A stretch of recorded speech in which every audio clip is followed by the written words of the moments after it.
Faisons ensemble une remise en contexte de toute cette histoire de la liste de Jeffrey Epstein. Bon, je veux qu'on se parle de la liste, de ce que Pam Bondi, procureur général des États-Unis, avait promis, du fait qu'elle est maintenant prise en grippe par les MAGA. Mais d'abord, écoutons ensemble ce qu'elle disait au début de son mandat et de ce qu'elle dit maintenant. It's sitting on my desk right now to review. That's been a directive by President Trump. I'm reviewing that.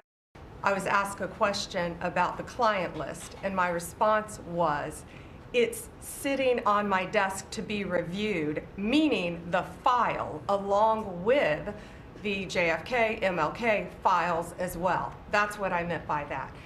Also, to the tens of thousands of video, they turned out to be child porn downloaded by that disgusting Jeffrey Epstein. Child porn is what they were. Never going to be released, never going to see the light of day. To him being an agent, I have no knowledge about that. We can get back to you on that. And the minute missing from the video, we released the video showing definitively the video was not conclusive, but the evidence prior to it was showing he committed suicide. La position a un peu changé, disons. Refais-nous le fil des événements là, pour que les gens qui ne sont pas au courant du dossier comprennent bien.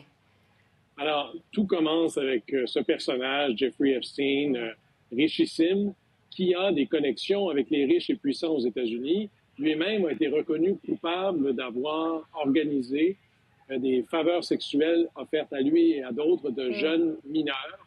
Et il a été condamné pour ça. Et en prison, il s'est suicidé. C'est ce qu'on en sait. Et dans le mouvement MAGA, il y a vraiment là, une frange conspirationniste à l'extrême qui pense que, dans le fond, Jeffrey Epstein ne s'est pas suicidé. Il a été assassiné par qui? Par les riches et puissants, protégés par l'État profond. La police, les services d'enquête, le FBI, tout ça pour empêcher que la liste de ses clients supposés ne soit pas rendue publique. Et ce qu'il faut savoir ici, et c'est là l'histoire universelle, c'est Frankenstein, c'est que Trump a alimenté cette frange-là massivement et en a fait presque un symbole, c'était du Red Bull pour cette frange MAGA hyper mobilisée, en disant à quel point l'administration Biden, l'État profond, conspirait pour cacher la vérité, présumément pour protéger plein de gens proches du pouvoir, sauf lui, évidemment. Et il a, d'ailleurs, Kash Patel, qui est aujourd'hui patron du FBI, était un de ceux qui poussait le plus sur ces boutons-là. Mme Bondi, avant de devenir attorney général, en avait mis beurré épais pas mal, en disant que oui, il y avait de la conspiration, et si Trump était élu, tout serait rendu public. Oui.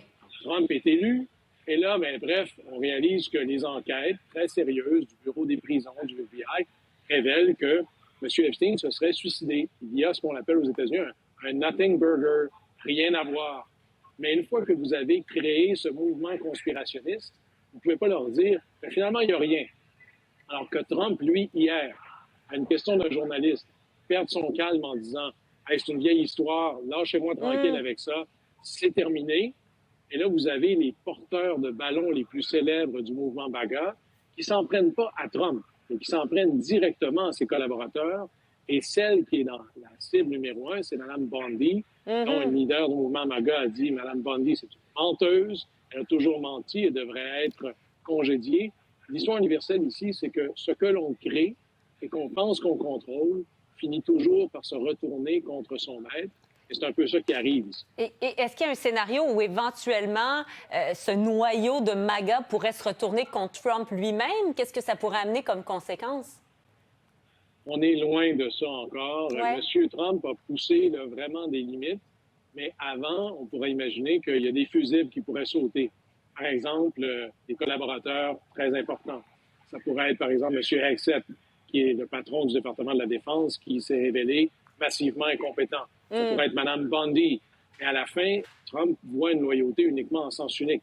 Mais l'histoire ici, c'est que Trump a abusé de cette histoire-là, l'a créée, et là, il va falloir qu'il trouve une manière de trouver autre chose. Ce qui réduit sa marge de manœuvre sur d'autres choses, comme par exemple essayer de régulariser les travailleurs illégaux dans le monde agricole. Pour le mouvement MAGA, il n'y a pas de compromis possible. Bref, Trump va devoir trouver une manière d'essayer de contenter les MAGA, mais il va découvrir que On ne peut pas donner une information à des conspirationnistes qui finissent par les contenter. Ils vivent de par la conspiration. Alors, c'est un peu amusant de voir ça se retourner contre lui.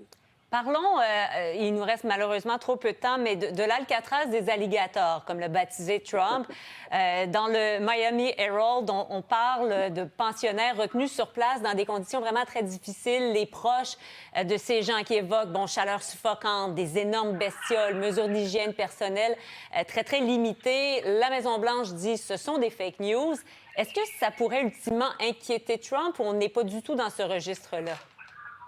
Je ne pense pas que ça pourrait l'inquiéter. À la limite, il pourrait y avoir des recours judiciaires éventuels. Mais fondamentalement, ce genre de nouvelles-là fait l'affaire du mouvement MAGA et est en parfaite cohérence avec l'objectif recherché par Trump, qui est de créer soit du réel ou du inventé, un univers où les immigrants illégaux sont tellement maltraités, vivent tellement l'enfer sur Terre, que ça devient un désincitatif psychologique pour essayer d'aller aux États-Unis ou un incitatif psychologique en étant illégal pour dire mieux vaut que je retourne chez moi. C'est parfaitement cohérent avec ce que cherche à faire l'administration Trump, c'est-à-dire créer un univers mental où on ne voudrait pas être un illégal aux États-Unis.